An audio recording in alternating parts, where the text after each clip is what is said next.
जय माताजी मित्रों, स्वागत है आजना नवा वीडियो में। आज तारीख से 25/9/2025 ना रोज बनासकांठा जिल्लानो जीवादोरी समान गणातो दांतीवाड़ा डेम पर एक नजर करिए तो हाल में दांतीवाड़ा डेम में पानी आवक 698 क्यूसेक पानी आवक छे।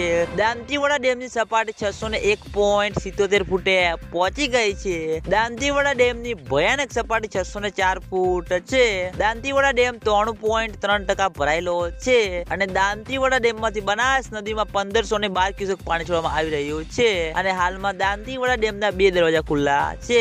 એટલે ઘણા બધા મિત્રોની કોમેન્ટો આવતી હતી કે દાંતીવાડા ડેમના તાજા અને લાઈવ સમાચાર લાવો। તો મિત્રો આ હતા આજના બનાસકાંઠા જિલ્લાના જીવાદોરી સમાન ગણાતા દાંતીવાડા ડેમના તાજા અને લાઈવ સમાચાર। તમે બધા અમારી ચેનલ ઉપર નવા હોય તો સૌથી પહેલા વિડીયોને લાઈક કરી દેજો, કોમેન્ટ કરી દેજો અને ચેનલને સબસ્ક્રાઇબ પણ કરી દેજો। તો મિત્રો જય માતાજી।